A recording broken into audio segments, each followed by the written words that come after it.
સુરત મહાનગરપાલિકા કર્મચારી મહામંડળ દ્વારા આજરોજ પડતર માંગને લઈને બપોરે 3 કલાકથી 6.5 કલાક સુધી મુખ્ય કચેરી ખાતે કામગીરીનો બહિષ્કાર કાર્યક્રમ આપવામાં આવ્યો.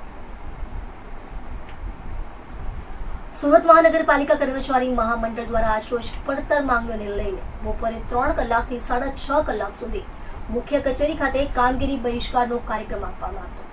તેમજ કમિશનરને આવેદનપત્ર આપવામાં આવ્યું હતું. તે પહેલા બપોરે 2 કલાકે રાષ્ટ્રપિતા મહાત્મા ગાંધીજીની પ્રતિમાને સૂત્રાંજલિ અને પુષ્પાંજલિ કરવામાં આવી હતી. ત્યારબાદ મોરચો લઈને મુગલીસરા મુખ્ય કચેરી ખાતે પહોંચ્યા હતા. હું મોહમ્મદ ઇકબાલ શેખ સુરત મહાનગરપાલિકામાં કાર્યરત માન્ય જે યુનિયનો છે તમામ યુનિયનોને ભેગા કરીને સુરત મહાનગરપાલિકા કર્મચારી મહામંડળ બનાવવામાં આવેલ છે. ઇકબાલભાઈ, આજે અડધી સિયાલ ઉપર ઉતરવાનું શું કારણ? આ મહામંડળ દ્વારા સુરત મહાનગરપાલિકામાં ફરજ બજાવતા કર્મચારીઓના અનેકવિધ પ્રશ્નોની રજૂઆત કરવામાં આવેલ છે, પરંતુ આ પ્રશ્નોનું લાંબા સમયથી નિરાકરણ આવી રહ્યું નથી.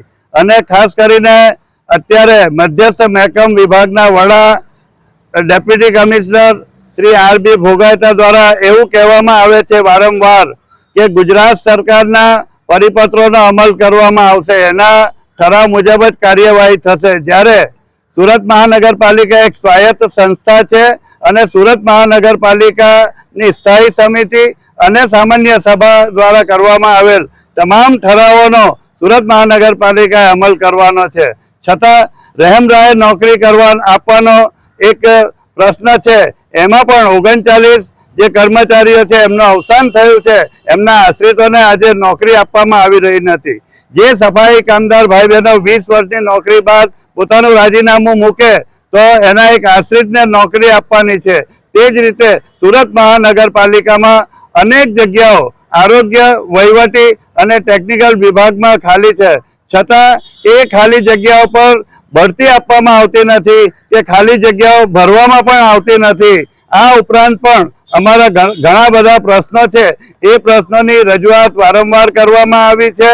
ગત મહિને 8મી તારીખે એક મિટિંગ પણ થઈ, છતાં અમારા પ્રશ્નોનું નિરાકરણ કરવામાં આવ્યું નથી. જેના થકી આજે અમારા મહામંડળ દ્વારા નક્કી કરવામાં આવ્યું અને તે મુજબ આજ રોજ બપોર પછીની અડધો દિવસની સામૂહિક સીએલ તમામ કર્મચારીઓ અને કામદાર ભાઈ બહેનો મૂકી ને આજે આમ તો અહીંથી રેલી સ્વરૂપે જવાના હતા, પરંતુ રેલીની પરવાનગી ન મળવાને કારણે અમે રેલી રદ કરી છે અને રાષ્ટ્રપિતા મહાત્મા ગાંધીને સૂત્રાંજલિ અર્પણ કરીને અહીંથી સત્ય અહિંસાના માર્ગે ચાલવા માટે અને અમારા કાર્યક્રમોમાં સફળતા મળે તે માટે ગાંધી ચિંધ્યા માર્ગે અમે સુરત મહાનગરપાલિકાની કચેરીમાં તમામ ઓફિસોની કામગીરીનો બહિષ્કાર કરવાના છીએ અને કમિશનરશ્રીને આવેદન આપવાના છીએ.